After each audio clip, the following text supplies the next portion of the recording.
నమస్తే diaries of మీ స్వర్ణారెడ్డి.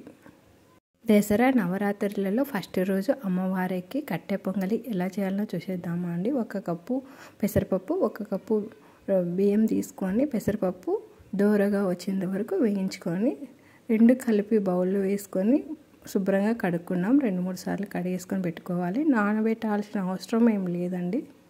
నేను cooker తీసుకొని ఒక వెన్న అనేది 3 స్పూన్లు వెన్న వేసుకొని కరిగించుకొని కడిగి పెట్టుకున్న రైస్ను ఉడక వేసుకొని అందులో మగ్గనిద్దాము. బియ్యం మగ్గిపోయేసరికి మనం 6 కప్పులు నీళ్ళు కూడా తీసుకున్నామండి.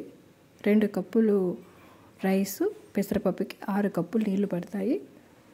మనం కుక్కర్లో ఒక 4 విజిల్లు వచ్చేందుకు పెట్టుకున్నామండి. ఇప్పుడు చూసాం కదా, పర్ఫెక్ట్గా సరిపోయింది. నాకు ఇట్లా గట్టిగా ఉంటే మా ఇంట్లో ఇష్టపడండి, కొంచెం లిక్విడ్గా అంటే ఇష్టపడతారు. చిటికెడు పసుపు వేసి 1 కప్పు నీళ్ళు పోసి మళ్ళీ స్టవ్ మీద మీడియం ఫ్లేమ్లో పెట్టేసుకున్నాను. ఏ కప్తో రైస్ తీసుకున్నామో ఆ కప్పుతో 3/4 కప్పు నెయ్యి వేసుకోవాలి.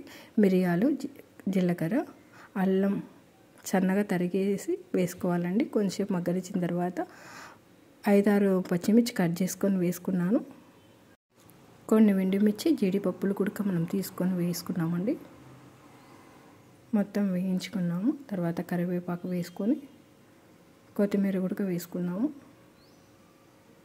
మనం ఎంత చేసినా ఇంగు వేస్తేనేనండి పర్ఫెక్ట్ ఫ్లేవర్ ఉండేది, అంత టేస్టీగా కూడా ఉంటుంది. మనం ఇప్పుడు పోపు పెట్టేసుకున్నాం కదా, మనం కుక్కర్లో వేసుకొని కలిపేసుకొని నెయ్యి అంతా బాగా పట్టేసేంత వరకు ఒక 5 నిమిషాల వరకు మీడియం ఫ్లేమ్లో పెట్టేసి పెడతాము.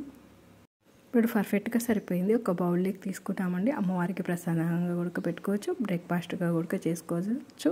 అంత టేస్టీగా ఉంటుంది.